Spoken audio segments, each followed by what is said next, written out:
Good morning mga boss, mga kasabong, George Official Vlog at kilala bilang isang George Story Maker.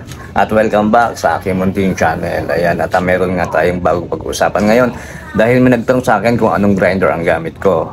So ipapakita ko sa inyo kung ano yung ginagamit kong bench grinder. Kaya kung gusto niyo itong video ito, panoorin nyo yung matapos. At syempre dun sa mga hindi pa nakapag-subscribe, i-subscribe mo na yan, pakipindot mo na rin yung notification bell para updated kayo sa mga bagong video na i-upload ko. So tara! So ito nga yung aking ginagamit na bench grinder. Ayan, Champion brand, made in Taiwan, horsepower 1 port, RPM 3,600 ho yan. Medyo tinamaan ng something na ano, ewan ko ba kung ano tumama rito. So ayan, made in Taiwan ho yan. Hindi siya mahal at hindi rin siya mura. So kung tibay lang po yung pag-uusapan, talaga namang subok na to.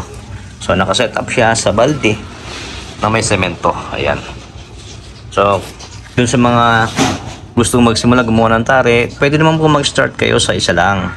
Kasi itong isang to ay palitan lang naman ng bala. So katulad ngayon ang nakalagay wrapping foam. So pang pakintab yan ng garol. Pwede namang palitan ng 120 grits na liha o panglinis din ng garol. Ayan. At ito naman yung pang garol pa rin syempre sa ilalim. May 120 at may 400. Ayan. Dyan lang naman umiikot yung paggawa ng tare sa mga ganyang gamit, 120 at saka 400 grits na liha. So ayan, kung gusto niyo magsimula, hinay-hinay lang, unti-unti lang, isa lang muna. Then habang gumagawa kayo ng tare, unti-unti kayo magpundar ng panghinang o kaya hasaan. Syempre habang tumatagal, nahahasa kayo sa paggawa ng tare, makikita yung mga pagkakamali nyo, itatama nyo. So, yun lang. Salamat.